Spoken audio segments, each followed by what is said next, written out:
I would suspect that a lot of schools are being very cautious in terms of how they're engaging their students right now. Would you agree with that statement? Absolutely. It's so important for institutions to be open, but even more important for them to provide a safe environment for the students who are coming in.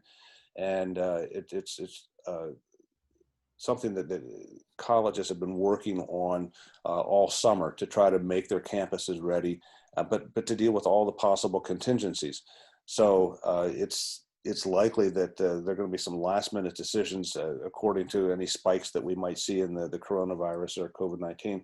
Uh, Last minute decisions are going to be made with regard to whether we do open and how we do open. But I do know that most every institution has prepared a parallel track so that they can deliver their instructional services virtually as well. So I think that many students are probably going to see some hybrid of presentation there.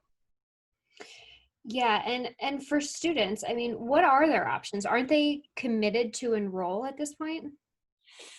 Well, that's a good question. And we're talking about the entering first year students. So, uh, yes, most students made that commitment to enroll back in March or April, sent deposits in, they received bills from the institutions, they probably set up payment plans.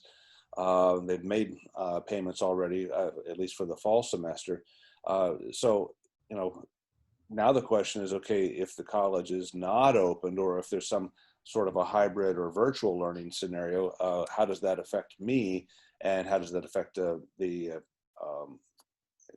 both the financial commitment that we've made, but also my learning style. I mean, if I'm a first year student heading off to college, my dream has been to be in a classroom with other students, and now suddenly it's possible that I might be taking one or two or three, maybe even all of my classes remotely, without any direct exposure to the professors or to the students. So I think it's really important for students and their parents to take a step back and honestly assess how how am I going to be able to deal with this? Is this the kind of educational experience that I bargained for when I sent that enrollment deposit in? Yeah, and for those who are weighing all of those options and taking all of those things into consideration, what would you say are the options for students who have not yet committed to enrolling? Well, there are a number of things. One, and I think the most straightforward is deferring enrollment is probably a popular option for students. By by that we mean engages the college with some conversation about their plans and says, listen, would it be possible for me to defer my enrollment? Use the money that I put in now, apply it to either next semester or next year.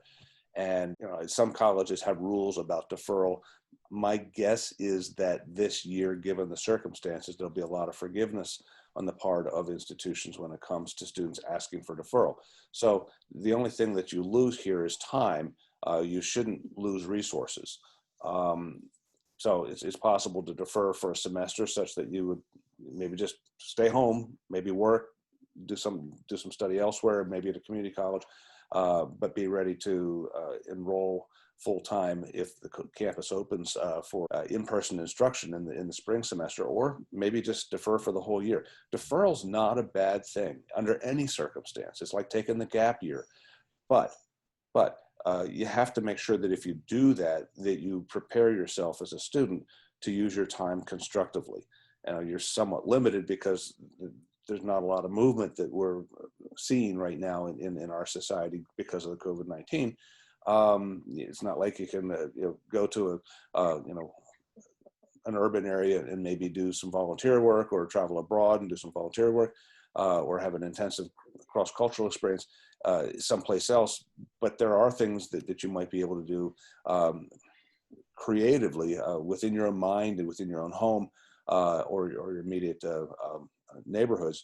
But some deans of admission have said, this is an opportunity for students to kind of rediscover themselves. So if you do decide to take time off, make sure that you consider what you're going to do in the absence of full-time work on a college campus. One, I did suggest as well, one possibility is to also maybe take a course or two at a local community college, just to stay active. But again, that course is likely to be online as well.